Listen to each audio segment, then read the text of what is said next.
What's going on, guys? How's it going? In today's video, I'm specifically going to be speaking about 401k alternatives for diversified income. All right. Now, this is a question which I often get asked by most of my clients based in the US. And it's going to be an interesting video because we do have some clients who've already been applying the methods and principles, which I'm going to be covering in today's video. All right. It's going to be a fascinating video. Watch this till the end. All right, guys. I'm going to be with you right after a short little intro.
So, welcome back.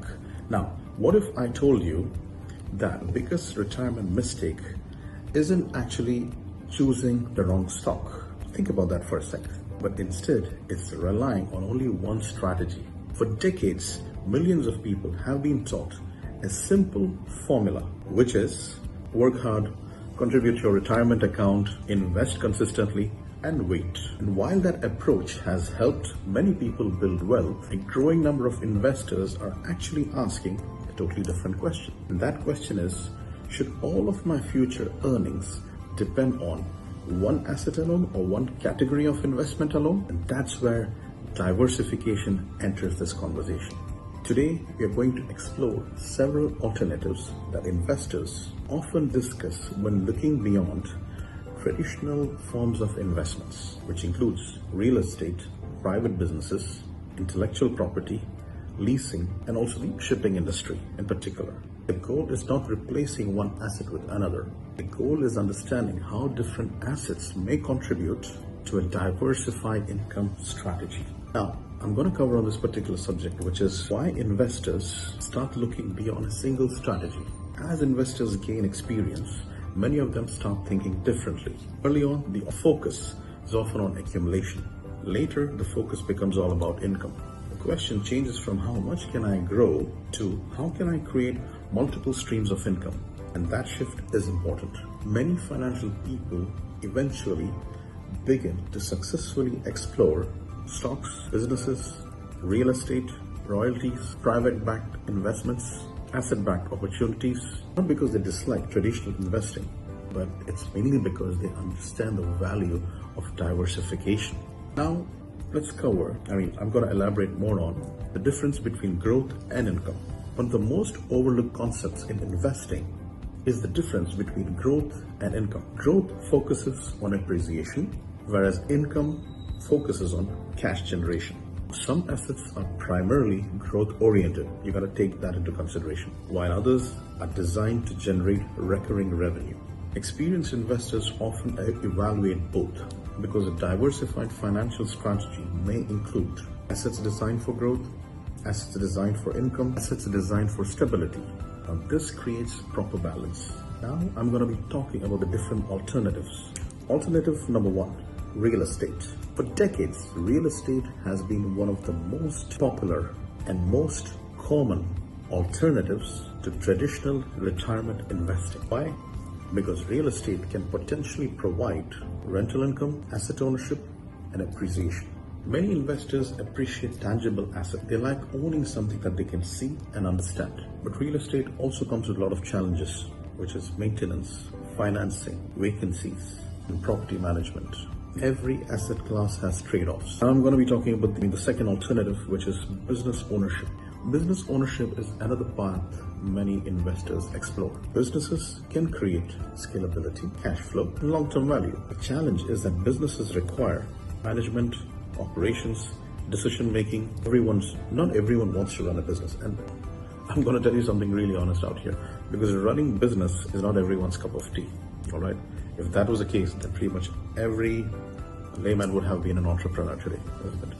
Now, why do you think very few people have the guts, or in fact even taking initiative to get out there and get into the world of entrepreneurship? Because it's one of the most challenging careers or professions in the world. That's right. Let's put it this way. A person who goes to office, has a secure 9-to-5 job, okay, knows that end of the day, he or she is going to be receiving fixed income, a salary to their respective bank account. Whereas as a business owner, you do not know how much revenue or cash flow you're going to be generating for your respective business in the upcoming weeks or in the upcoming month.